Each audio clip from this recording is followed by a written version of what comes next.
The radio crackled with static, then silence. 12 operators lay pinned behind crumbling concrete walls as enemy rounds tore through the night air, each impact sending dust and debris cascading down upon them. The mission had gone catastrophically wrong. Their lead sniper was down, bleeding out in the courtyard. Their extraction point had been compromised. And somewhere in the darkness beyond, 47 hostile fighters were closing in with one singular purpose: to ensure that not a single American made it out alive. SEAL Commander Marcus Webb pressed his back against the wall, his mind racing through options that were rapidly disappearing. His team was outgunned, outmanned, and running critically low on ammunition. They needed a miracle, or they needed to accept that this forgotten corner of a country most Americans couldn't find on a map would become their grave. Then his eyes fell on her. Staff Sergeant Elena Vasquez, the woman his own teammates had questioned when she first arrived at the compound. The logistics coordinator they dismissed as just another support asset. The quiet professional who spent her evenings cleaning her rifle while others played cards and told stories of their glory days. What they didn't know, what almost no one knew, was that Elena Vasquez carried a secret designation that existed in only a handful of classified files scattered across Pentagon databases. She wasn't just support. She had never been just support. Commander Webb's voice cut through the chaos with absolute clarity. Iron Wolf Sniper, take point. The men around her froze. The call sign echoed in the dust-filled air like a revelation, like a door being thrown open to reveal something unexpected and powerful. Elena simply nodded, her expression unchanged, and reached for her rifle case. What happened next would become legend.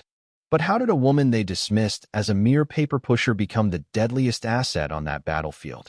Elena Vasquez grew up in the small border town of Eagle Pass, Texas, where the Rio Grande carved a natural boundary between two worlds. Her father, Miguel, had served 2 tours in Vietnam as an army ranger before returning home to work the dry, unforgiving ranch land that had belonged to his family for 3 generations. Her mother, Rosa, was a nurse who worked double shifts at the county hospital and still managed to put dinner on the table every night. From them, Elena learned 2 essential truths. Hard work was the only currency that never devalued, and complaining about circumstances changed absolutely nothing. By the time she was 12, Elena could shoot the wings off a dragonfly at 50 yards. Her father had taught her to handle firearms with the same reverence that some families reserved for religious texts. The rifle was a tool, he explained, nothing more and nothing less. In the right hands, it could feed a family, protect a homestead, and preserve the freedom that so many took for granted. In the wrong hands, it became an instrument of tragedy.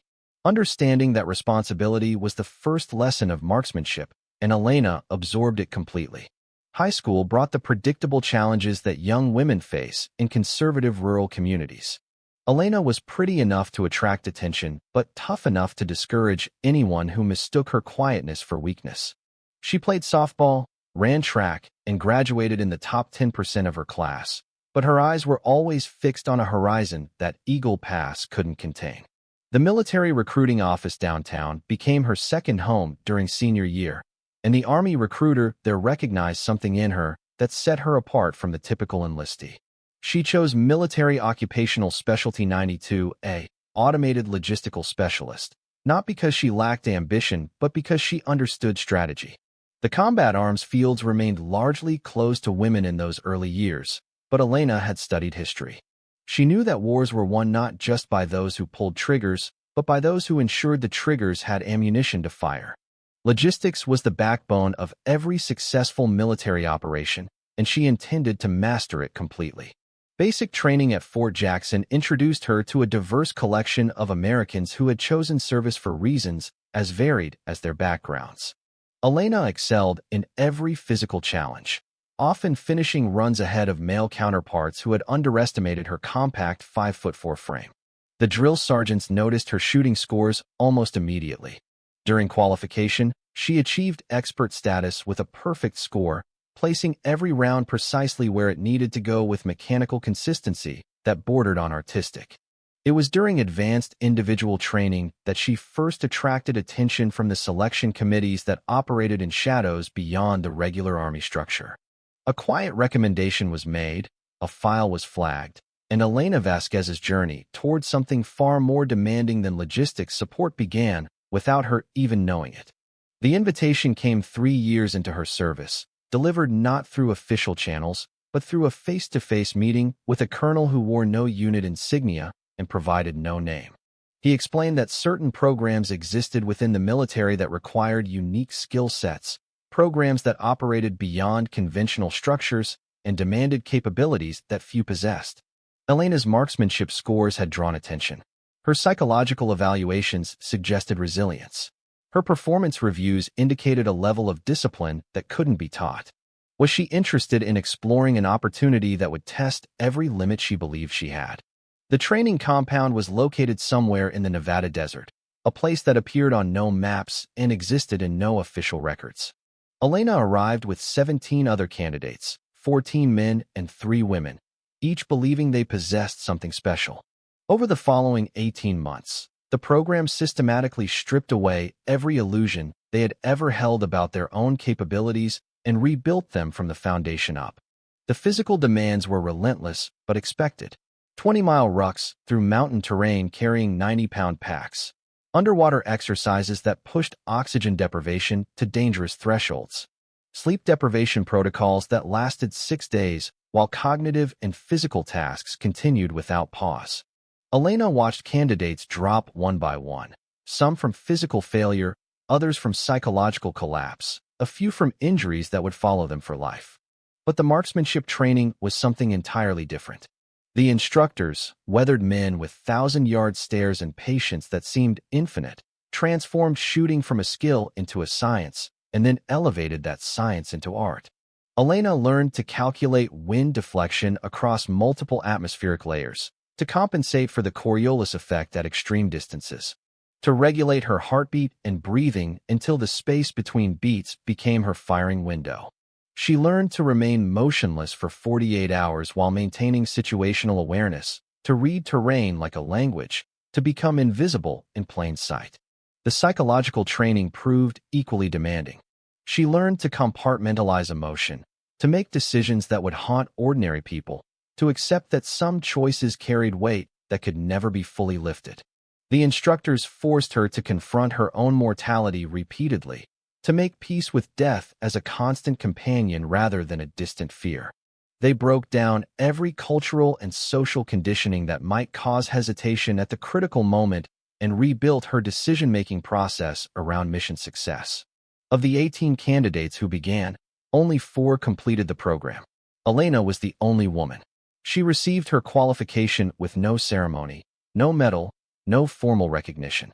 Instead, she received a call sign that would be known only to those with appropriate clearance, Iron Wolf. The program's design was elegant in its deception. Qualified operators returned to conventional assignments, their records showing nothing unusual. Elena resumed her duties in logistics, now stationed at various bases supporting Special Operations Command. On paper, she was exactly what she appeared to be, a competent but unremarkable non-commissioned officer managing supply chains and inventory systems. In reality, she maintained her skills through clandestine training sessions and awaited activation for missions that would never appear in any official history. Her first operational deployment came in eastern Syria, where she was attached to a special forces team conducting reconnaissance on high-value target movements. The team's commander knew her true capabilities, his men did not. To them, she was the logistics liaison who had somehow been assigned to their forward operating base, probably because someone in headquarters had made a paperwork error. They tolerated her presence with the casual dismissiveness that combat soldiers often reserved for support personnel. The mission turned critical when the team identified their primary target moving through a compound 3 kilometers from their observation post. The team's designated marksman could not achieve a clean line of sight without relocating to a position that would compromise their concealment. The window for engagement was closing rapidly. Without a word from the commander, Elena assembled her weapon system, calculated her firing solution, and eliminated the target with a single round that traveled 2,800 meters through variable crosswinds. The team stared at her with expressions that mixed shock and sudden realization. The commander simply nodded and ordered them to prepare for extraction. Elena said nothing, packed her equipment, and returned to her role as if the engagement had been routine supply management. The target, a chemical weapons facilitator responsible for attacks that had killed hundreds of civilians, was simply gone from the world, and the hands that ended him belonged to a woman most would never suspect. Over the following years, Elena completed 17 confirmed missions across 4 continents. Each time, she arrived as support staff and departed the same way, her true contributions known only to those with specific need to know. She eliminated threats that conventional forces couldn't reach, provided overwatch for operations too sensitive for official records, and saved lives that would never know how close they had come to ending. But the anonymity that protected her also created isolation that grew heavier with each passing year. She couldn't explain to her family why she seemed different during rare visits home. She couldn't form relationships that required honesty about her experiences. She carried memories that she could share with no one, witnessed moments that she could never discuss. The deployment to Afghanistan's Kunar province in the autumn of her 7th year came with complications that Elena recognized immediately upon arrival. Commander Marcus Webb's SEAL team had suffered significant losses during their previous rotation, and the replacements included several operators who had developed attitudes about their own importance that exceeded their actual experience. They had earned their tridents legitimately, but their operational time remained limited, and their confidence had not yet been tempered by the humility that true combat veterans eventually acquired. Elena arrived as their logistics coordinator, responsible for managing the supply chain that kept the forward operating base functional. The team members regarded her with predictable indifference, some occasionally questioning why a woman was occupying space that could have gone to another operator. She absorbed their subtle dismissals without reaction, understanding that their perception was both inevitable and irrelevant to her actual purpose. Commander Webb was different. He had received her classified briefing and understood exactly what capability had been assigned to his unit. But operational security required that her true role remain concealed even from his own men until circumstances demanded otherwise. They worked in careful coordination, exchanging information through glances and brief private conversations that appeared mundane to anyone observing.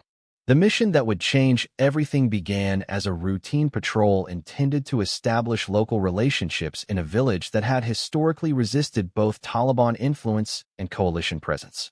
Intelligence suggested that tribal leaders might be open to negotiation if approached correctly, and Webb's team had been selected for their experience with such delicate operations.